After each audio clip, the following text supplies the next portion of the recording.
Jordan 14 was designed to resemble its 1999 tooling, so purists will notice some minor form modifications on this vintage pair that were functionally built up over time.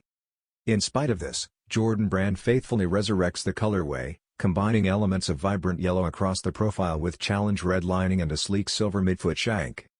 Going all the way back to the 2014 release, the model's history saw a significant shift away from the standard Air Jordan 14 design with one-piece sidewalls. Nonetheless, the streamlined appearance it offered was a very popular decision. Proof can be found in its building gray market values, which peaked around the turn of the decade, or in later resuscitations of that structure, which are mentioned in unauthorized yellow Ferrari and black Ferrari pallet flips. Released on June 11, 2025, the Air Jordan 14 Ferrari costs $210 for adults and $160 for grade school pairs.